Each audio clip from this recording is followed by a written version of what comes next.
Bueno, buenas tardes a todos. Gracias por acercarse a la charla de Ezequiel. Creo que todos lo conocen, pero bueno, vale la pena mencionar que es egresado aquí de la facultad, obviamente, allá por el año 2015, y después realizó también el doctorado aquí en la Universidad de La Plata y tiene la doble titulación entre la Universidad de Torino y la Universidad de La Plata. En ese entonces muy dedicado a la parte observacional de AGN de altas energías.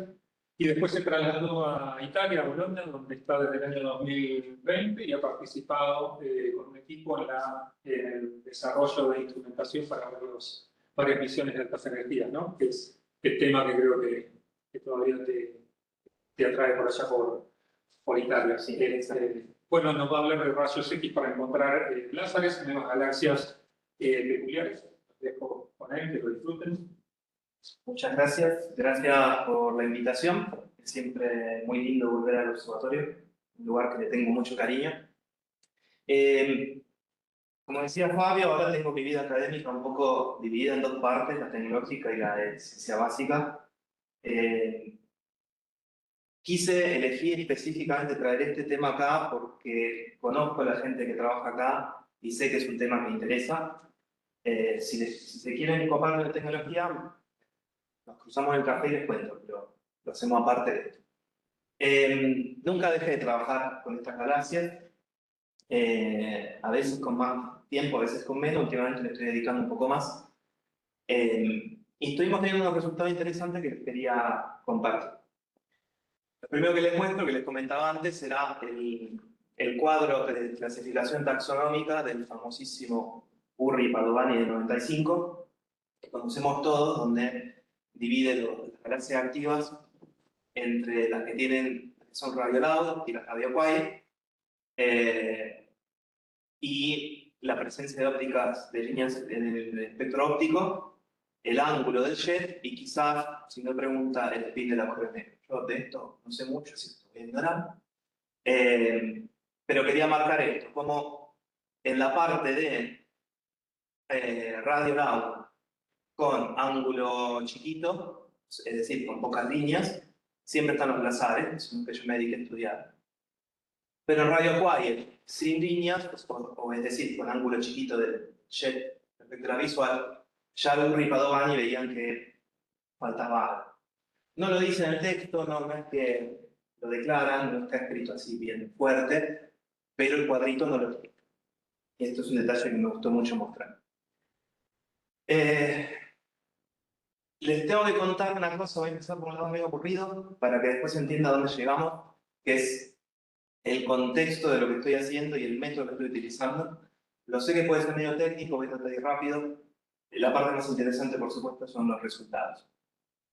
El contexto es que en el caso de los láseres, que tienen este tipo de distribución espectral de energía, que se clasifican según si este pico está por acá o está por acá, nosotros estamos siempre viendo el jet que nos apunta directamente en la línea de la visual. Nos da un montón de información de la física del jet, nos tapa mucha información del resto de la AGN y de la galaxia Fox misma a veces. Este modelo que explica este tipo de emisiones, que es el que se viene usando en casi todos los láseres tradicionalmente, es el Synchrotron Self-Compton, donde tengo electrones acelerados que me emiten por sincrotrón y que son capaces, por el compton inverso, ellos mismos de lanzar los mismos fotones a energías más altas. Por ejemplo, rayos gamma, que es donde uno espera que esté el compton inverso. Es la única manera que tenemos en este momento, una de las mejores maneras que tenemos de explicar la emisión que vemos en los objetos. Tal es así que cuando uno se va a altas energías, a rayos gamma, por ejemplo, al Fermilab, la mitad de los objetos se espera que sean de tipo gas. Creo que clasificados hay un 35, sin clasificar hay un 33, o sea que no se sabe qué son, pero se espera que la mitad de estos sean láseres, estadísticamente. Con lo cual, 35 más 15 de acá llegamos a 50. Ese es el número. Esto es lo que se espera. ¿Cómo se clasifican los láseres? ¿Por qué tenemos tantos láseres Fermi o tantos objetos Fermi sin clasificar? Porque este es el error en posición del telescopio Fermilab. Y esto es lo que encontramos, por ejemplo, en el óptico atrás. Tenemos cientos de fuentes que pueden haber emitido el rayo gamma original, ¿no? Y esto es un problema. Técnicamente es un problema, tiene un montón de métodos que se desarrollan para atacar este problema. Los más conocidos, tradicionales, establecidos, testeados, un montón de literatura al respecto, son el gamma infrarrojo y el gamma radio. Básicamente, según los colores infrarrojos de las fuentes que están adentro de ese círculo, puedo deducir si son blazales o no, es muy rápido. Y lo mismo según si tienen un determinado flujo radio. Hay correlaciones acá, testeadas, estudiadas, hay muchísima literatura al respecto, en fin. Durante mi tesis doctoral nos preguntamos qué onda los rayos X, porque los AGN, en particular los AGN en general, son conocidos emisores de rayos X. ¿Hay una correlación con los rayos gamma en las pulsares, sí o no? Esta fue la pregunta más importante de mi doctorado. Hicimos un código donde tuvimos que uniformizar el tiempo de exposición del satélite Swift XRT, porque el problema que tenemos en rayos X, al menos hasta hace poco, no sé, mi Rosita, me parece que no. El problema que tenemos es que no tenemos un catálogo uniforme en tiempo de exposición. Por ahí acá apunto 1 hora, allá apunto 10 minutos, allá apunto 3 segundos. Lo cual hace que mis rates de detección sean muy distintos. Al no ser uniforme, no puedo decir que una cosa no detectada no emite rayos X. Capaz que no está detectada porque no está bien observada. Ese es el problema que estábamos teniendo. Hice un código donde mezclé, sumé observaciones para llegar a determinados tiempos de exposición mínimos. Y ahí encontré que si el tiempo de exposición a rayos X es mayor a 1 kilosegundo, el 97% de los plazares Fermi conocidos son detectables en rayos X con señal de ruido mayor que 3. El número se mantiene mayor que 5. Al principio hicimos 3 porque teníamos miedo, pero 5 da igual. Con lo cual, digamos, hay una relación gamma X y nos pusimos a jugar con parametritos y vimos que, por ejemplo, el índice espectral X con el flujo tienen alguna especie de correlación. Estos son plazares conocidos. Y este colorcito acá indica el tipo de blazar. Ahora no importa, pero digamos que estos blazares son distintos. Entonces, este es el método. Cuando terminé de desarrollar este método con blazares conocidos, se lo apliqué a fuentes de rayos gamma no identificadas. Que, como les decía, esperamos que la mitad sean blazares, ¿no? Y me puse a ver si había fuentes que tenían características similares a las que les mostré antes. Entonces, por ejemplo, toda esta zona de acá muy probablemente sean blazares, pero hay que demostrarlo, ¿no? Porque yo acá no tengo una evidencia directa, solo parámetros de rayos X y de rayos gamma. La demostración que se suele utilizar como más sólida es el espectro óptico. El espectro óptico de un láser, este es un láser típico, el óptico, es un continuo muy azul, sin líneas de ningún tipo. No debería tener emisiones ni absorciones. Si tiene, las absorciones suelen ser muy débiles porque igual están todas muy tapadas por la emisión del jet. Y las emisiones deberían ser muy débiles intrínsecamente también porque están tapadas por el jet y por cómo es un proceso de emisión. Entonces hay un criterio que es que el ancho equivalente a red frame sea de menos de 5. Este lo puse para hacerlo fácil porque acá no hay nada. Estas líneas que ven son todas telúricas, no tienen nada que ver. Como les decía, continúa azul, las líneas de emisión tienen que ser chiquitas. Cuando se ve, no siempre se ve, pero si el continuo no es lo suficientemente azul, a veces se ve el calcium ring típico de las galaxias elípticas. En una galaxia elíptica normal, donde no tengo presencia de un jet, donde no tengo un AGN activo, yo no debería, digamos, el calcium ring tiene una forma. En el momento que yo empiezo a sumar una componente azul, como puede ser un jet, ese calcium ring empieza a perder contraste, ¿no? Entonces, esto está medido, tiene unos números, etc. Hay un valor que te define, acá hay una componente azul, probablemente no térmica, o no la hay, lo cual separa un poco las áreas de galaxias sin AG. Se usa mucho, como les decía, el método radio, es decir, que tengan una detección en radio, se espera que los plazares emitan en radio. Se utiliza también el índice de radio, porque tiene determinados valores, etc. Pero de todo esto, lo más fuerte siempre es esto. Esta es la evidencia que se busca como definitiva.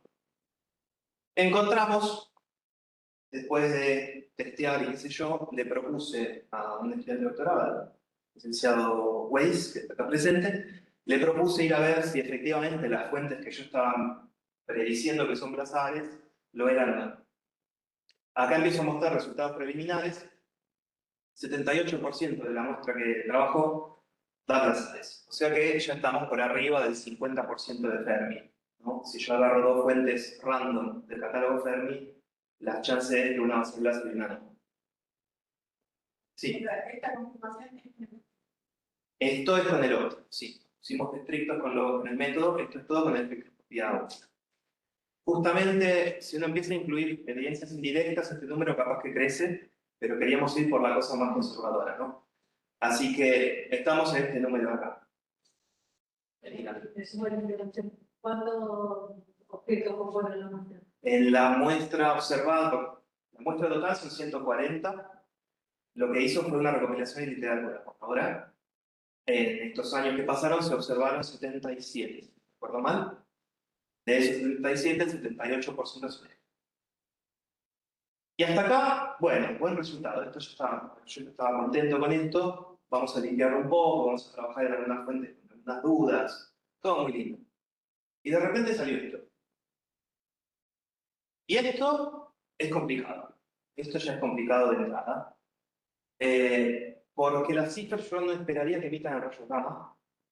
Las hay, son pocas, pero de repente encontramos muchas. Y esto fue rarísimo. De nuevo, repito, son todos resultados preliminares. Acá estamos hablando de cosas muy frescas, así que pueden cambiar. No voy a jurar nada de lo que estoy diciendo. Pero si lo que estoy presentando es porque hay una cierta solidez. No estoy chamullando. Como les decía, es el paper que estamos preparando con Juan. Bien, vamos a hablar ahora sí, después de la parte técnica, de los resultados que empezamos a encontrar. Y este es el iceberg desde arriba hacia la punta, ¿no? El primer resultado raro, entre comillas, es que menos de la mitad de la muestra tiene detecciones radio. Pero al principio les dije que uno de los métodos más establecidos era buscar detección radio. Bueno, es un tema del que voy a hablar ahora a continuación. Está muy en discusión la cuestión radio en las áreas, qué pasa. Pero decir que un jet que es capaz de ir a cómputo, que tenga poco radio, es polémico, vamos a dejarlo ahí. Así que primer resultado raro. Segundo resultado raro, tenemos 4 galaxias de tipo Narrow Line Cipher 1 que serían, si confirmamos esta asociación, emisores de rayos gamma y de rayos X, que como les decía son pocas. Es discutido el número, digamos, en realidad este número está mal. El 4FGL declara 12 de estas galaxias de 7200, para ponernos en fracciones. Hay otro paper que no es del catálogo que declara 19, o sea, esas 12 más otras 7.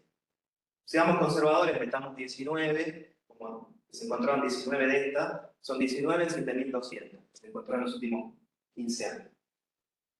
Este chico me acaba de encontrar 4. Y yo con esto no sé bien qué pensar, porque de repente empiezo a pensar que el método, sin querer queriendo, alguna eficiencia para este tipo de objetos tiene. ¿Qué entiendo yo de estos objetos? Poquísimo. Poco. Y acá está lo peor. Porque las que se detectan, todas estas de acá, se supone que son cifras que de alguna manera lograron apretar lo suficiente, moverse lo suficiente para tener un jet, que es lo que me emite en rayos gamma. Y como tiene un jet que me emite en rayos gamma, me emite también en radio. Todas estas de acá son emisoras de radio. Las nuestras demostré que no están. No las encuentro. Si alguien me las encuentra, que me dice, yo no las encuentro. ¿Cómo hace? Ya era raro emplazar que emitía gamma y no radio.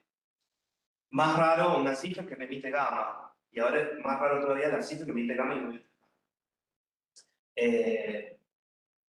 Hay una, puede que haya una que se haya detectado antes de este tipo. No está muy claro. Tengo que estudiar más la literatura, no está clarísimo, es como que la descartaron en un momento. Yo no sé qué pasó, tengo que ir a ver. Aunque hubiera una antes, bueno, encontramos 3 más. O sea que de todas maneras sigue siendo un resultado medio fuerte. Vamos a hablar un poco en detalle. No Una cosa para aclarar es que esa clasificación del SAFER está hecho con un espectro. Por supuesto, todo espectro. Eso tiene un espectro, no es. Todos los Nada, espectros ópticos están una de atrás que dice este bicho es esta cosa. todo espectro óptico. Ya que estamos interrumpidos, Sí, vaya. vos tenés ese radio gigante de rayos gamma con tu método de radio, infrarrojo, etcétera, encontrás una o varias candidatas para esa fuente gamma. Claro, sí, porque vos, en definitiva, lo que tenés que hacer es que no hay muchas fuentes que puedan emitir rayos gamma. Claro. ¿No? Cuando encontraste una candidata, vas a alguien, hacer el espectro, pero también te abre una chance de encontrar una galaxia safer que no sea la que esté mandando gamma. Claro, ¿Sí?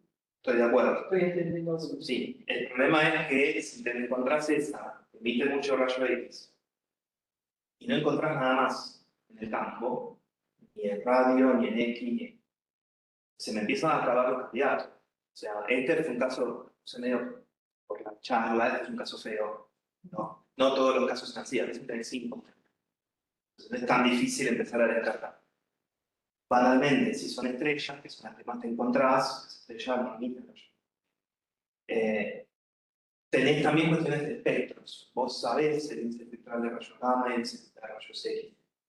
Entonces vos podés tener una idea de cuál es un proceso de emisión y qué tipo de energías están involucradas. Entonces es muy raro que vos tengas determinada energía, X y gamma, y que no la ves en ningún otro lado.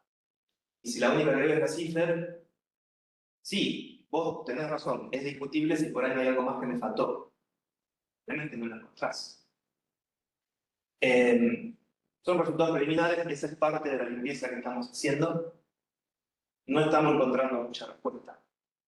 Digo,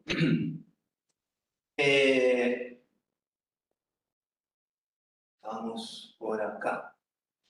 Ahora voy a hablar un poco de los lazares en radio, después paso de nuevo a salto un poco y un poco. Lazares en radio, el primero que encontramos, me encontré yo de suerte, sin saber lo que estaba encontrando. Yo lo publiqué y para mí era un láser normal. Si una ley este paper no dice nada. Dice, ay, no tiene radio. Y me estoy dormido. Así. Que es este de acá, el 1410, qué sé yo. Después mi director me dijo, che, pero ¿por qué no tiene radio? Digo, qué sé yo. Bueno, resulta que hicimos todo un paper al respecto que no le encontramos. Tiene varias características. Este es un objeto en particular que estoy hablando. Es variable, como muchos AGN, es muy HBL. Tiene un radio, como decía, muy bajo. Esta es la distribución de flujos radio respecto al infrarrojo de láser Fermi de distinto tipo. El nuestro está por acá. O sea, está fuera de escala. Fuera de escala no, porque sea negativo. Estaría tipo ahí, en el cero casi total. Lo cual ya lo vuelve de por sí una rareza. El espectro, como les decía, es sí. Y ahí la gente empezó a discutir. Bueno, capaz que no es un láser, capaz que es otra cosa. Capaz que hay líneas que no viste porque el telescopio no es tan bueno. ¿No? O capaz que Redshift, como no tiene Redshift, capaz que lo que pasa es que no ves el radio porque está muy lejos. La gente empezó a pelear. Bueno, dijimos, vamos a ver, encontramos líneas, sabemos algo de Redshift. Con el TNG, el Telescopio Nacional de Galileo de Italia, que es el espectro que les acabo de mostrar, como les dije, no se ve nada. Dijimos, bueno, vamos a apuntar con algo más fuerte. Le iteramos un Gemini arriba, ¿verdad? 0. Bueno, el óptico quedó sin opciones, tiró con el gran tecano. Poco. Todo plano, sin línea, 0, no se le ve nada. Si no te lo veo con 1, ni con 2, ni con 3, yo empiezo a decir, bueno, este es el espectro, no hay mucha más. ¿Qué pasa con el Redshift? No lo podemos medir. ¿Será que es radio wiki intrínseco o será que es un Redshift que no puedo medir? Está muy lejos. Bueno, le apuntamos con todo el radio. Este es un paper muy lindo que hicimos en colaboración con muchas personas presentes.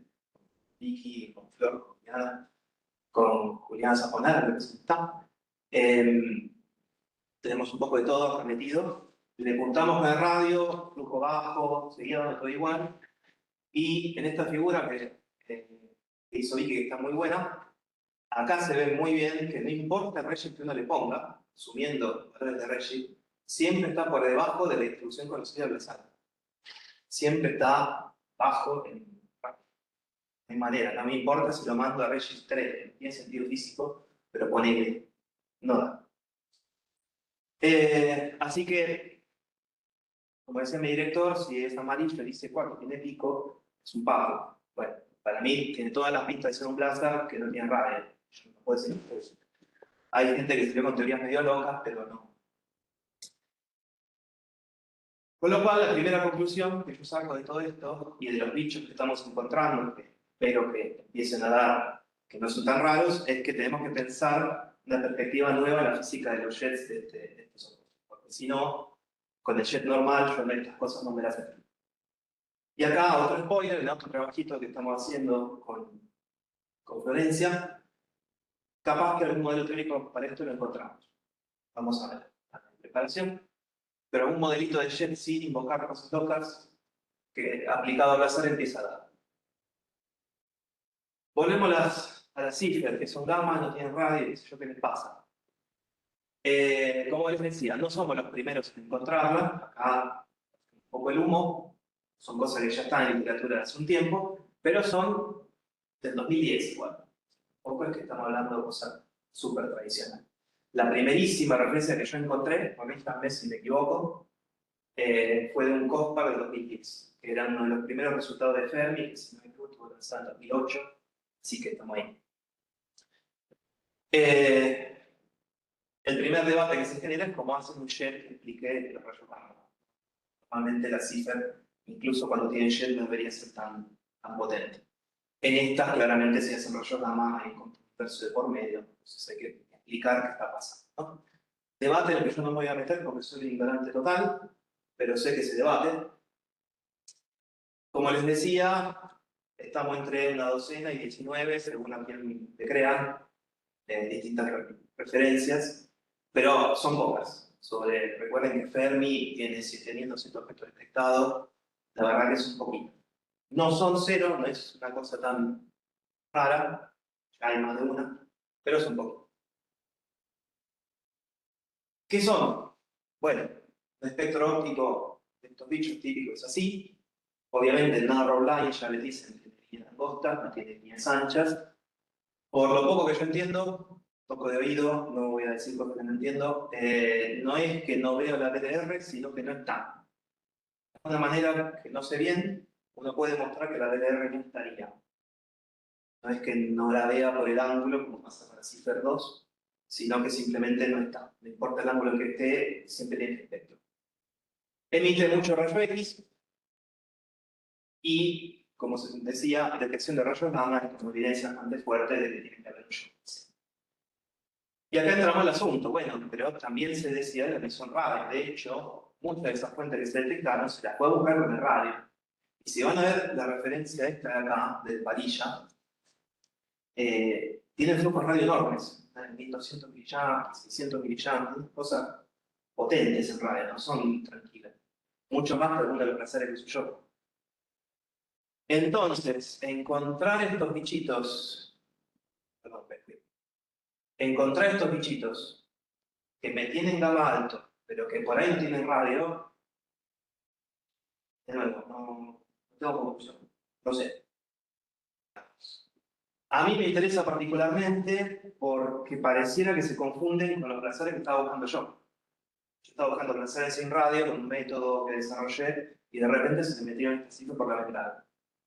Entonces, algún tipo de característica, al menos observacional, no te digo física, pero al menos observacional tiene que compartir. Creo, especulación total. Estamos trabajando en esto. Lo único que quería decir para terminar la charla, pero me ha parecido rápido, es que no es tan... ¿Estamos hablando de objetos muy raros? Sí. Tenemos hasta la fecha en literatura, en discusión, siempre hay mucha discusión en todo esto, unos 5 Radio Week LABS desde 2017, más o menos discutidos. 19, en el mejor de los casos, de las Narrow Line Cipher 1 gamma. Con los datos nuestros, ahora de repente vamos a agregar 24 a estas dos muestras de acá. ¿ok? Que como ven, números son significativos respecto al total. No voy a decir que son los más comunes, claramente no lo son. Cifras debe haber, no sé, no tengo idea cuántas cifras hay en el universo, millones, ¿no? Con lo cual, hablar de 20 no es estadística. Placer es lo mismo, tenemos 4.000 y pico de placeres demostrados. Hablar de 20 sigue sin ser una estadística fuerte, pero no son 0, no son 1, no es una que encontré que es así. De repente empiezan a ser más. Y yo creo, teoría personal, mucho esto tiene que ver con el bias que se introdujo sin querer de clasificar las fuentes gamma a través del radio al principio y el infierno como está.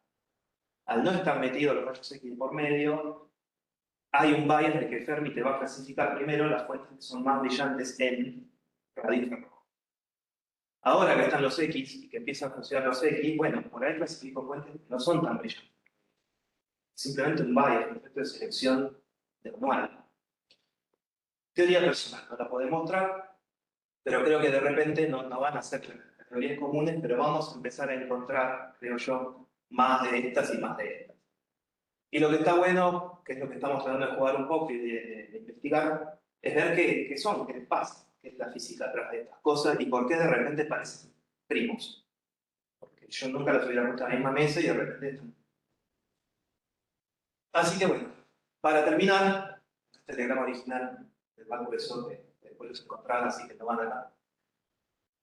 Como les decía, a mí me parece que de repente este cuadradito lo estamos empezando a llenar, porque estamos con objetos entre blazars y ciphers que de repente que tienen el jet con el ángulo cercano a la visual tal vez, pero que de radio tienen poco.